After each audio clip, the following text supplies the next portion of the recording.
Brother, sister, before you've even had time to process the loss, your phone is already in your hand, screen lit, thumb hovering.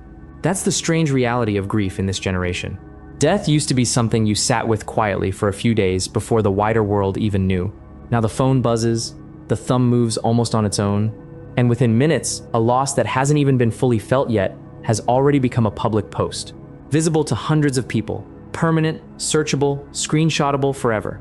Today we're naming 6 things believers do on social media in the immediate aftermath of a death that quietly contradict what we say we believe about grief, about privacy, and about honoring the people we've lost.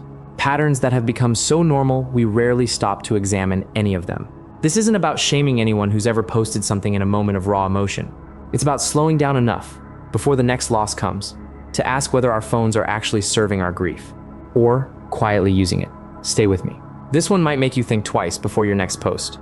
Think about the last time you learned of a death through your feed rather than through a phone call. Think about how it felt to scroll past a tribute, a black and white photo, a caption reaching for the right words, all before you'd even had time to process what you were reading. Now think about the last time you were the one posting in the middle of your own grief. What did you actually post, and why? That honest answer is where this conversation has to begin. The first danger is breaking the news publicly before the people who actually deserve to hear it privately have been told. You've seen it happen. A vague, ominous post, "Please pray for my family right now," followed an hour later by the full announcement, while a grandparent, a sibling, or a close friend is still finding out secondhand through a comment section instead of a phone call. Whatever the reason, whether it's urgency, shock, or simply not thinking it through, the order matters. The people closest to that loss deserve to hear it from a voice, not a notification. Before your thumb moves to post, ask who still needs to be called first. Consider how this actually feels on the receiving end.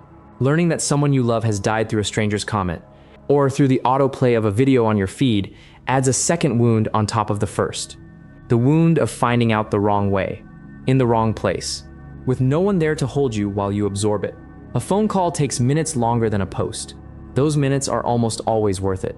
The second danger is subtler and almost always unintentional, turning a tribute post into something that quietly centers yourself rather than the person who died. We were so close, nobody understood our bond like we did. I'm the one who's really going to struggle with this. There's nothing wrong with expressing genuine closeness and real pain. Grief deserves honest expression.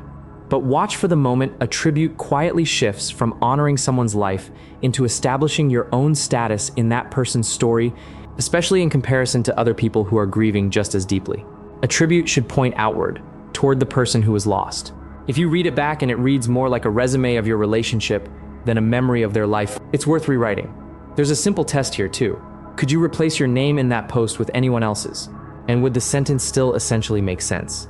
If the post is really about a memory, a specific moment, a particular kindness the person showed you, it will hold up under that test. If the post is really about establishing your closeness in comparison to others, it usually won't. Grief comparison in public is its own quiet danger, and a tribute post is one of the easiest places for it to slip in unnoticed. The third danger involves the photos themselves, posting deathbed images, casket photos, or funeral moments, without the family's knowledge or consent. A photo taken in someone's most vulnerable, private moment, the actual instant of loss, or a body lying in a casket, was never meant for a public feed. Even when the intention is loving, even when it's meant to honor rather than exploit, that photo belongs to the family to share or not share, not to whoever happened to be holding a phone in the room. Ask yourself, before you post any image from that space, would the person in it, or their closest family, actually want the world to see this? If you're not certain, the answer is no. This isn't about hiding death or pretending grief should stay invisible. Photos of a life well lived, of joyful memories, of a funeral service shared with permission, can be a real gift to a grieving community. The line isn't photography itself, it's consent and it's dignity. A body in its most vulnerable state was never meant to become public property simply because a phone happened to be nearby when it mattered most. The fourth danger hides inside language that sounds spiritual, but actually reaches for something else entirely: the tidy, likable caption. God needed another angel. Everything happens for a reason. They're in a better place now, smiling down on us. These phrases often aren't lies exactly. They're oversimplifications, reached for because they're short, shareable, and comforting sounding in a caption box that has no room for real complexity. But watch what happens when grief gets compressed into a caption built for engagement rather than truth. It stops being an honest wrestling with loss and starts being a performance of faith, polished for public consumption. If your caption is doing more theological work than the situation actually calls for, it's worth trading it for something simpler and more honest. Notice, too, how these captions tend to collect a predictable stream of identical replies. Hearts, praying hand emojis, the same 3 phrases echoed back by dozens of commenters. There is nothing wrong with receiving comfort this way.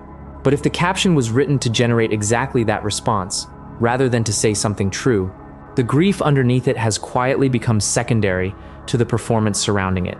The 5th danger is airing family conflict, old grudges, or unresolved drama in the comment section of a public post about the death itself.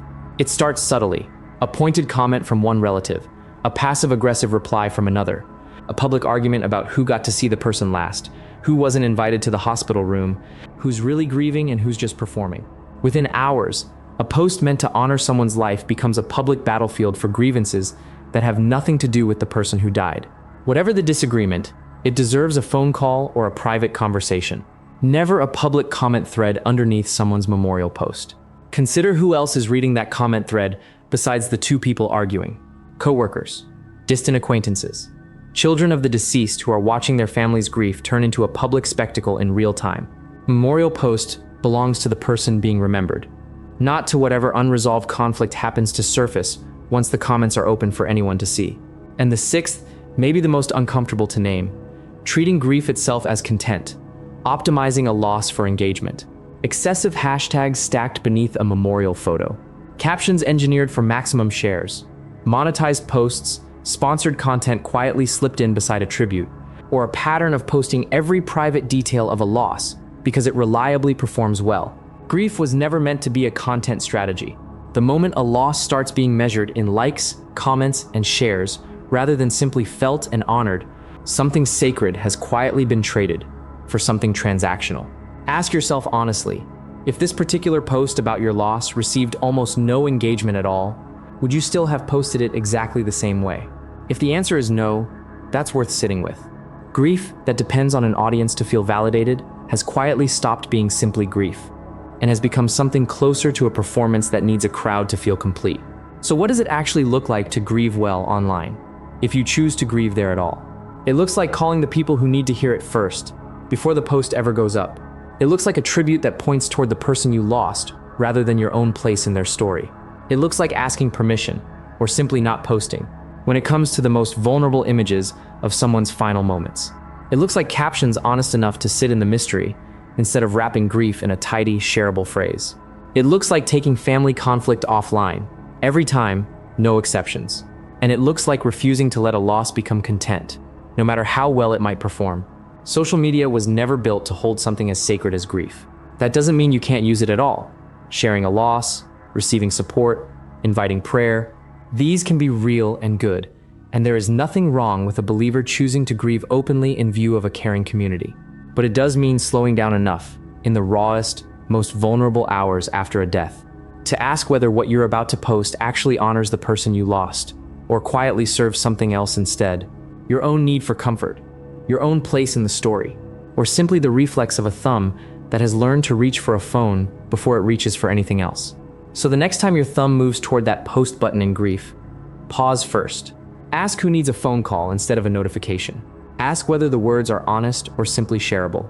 And ask, honestly, who this post is really for. There's a broader principle underneath all 6 of these dangers, and it's worth naming plainly. Social media rewards speed, performance, and visibility. 3 things that grief was never designed to move through. Grief is slow. It circles back on itself. It resists tidy captions and clean narratives. It often looks nothing like the polished, forward-moving content that performs well online. The moment we try to force our grief into the shape social media rewards, we risk losing the very thing that made the loss sacred in the first place. This doesn't mean stepping away from social media entirely is the only faithful option. For many believers, an honest post can genuinely invite prayer, community, and real support that would otherwise be hard to reach. The difference lies in the posture behind the post, whether you're inviting others into an honest, ongoing grief, or performing a finished, packaged version of grief for an audience.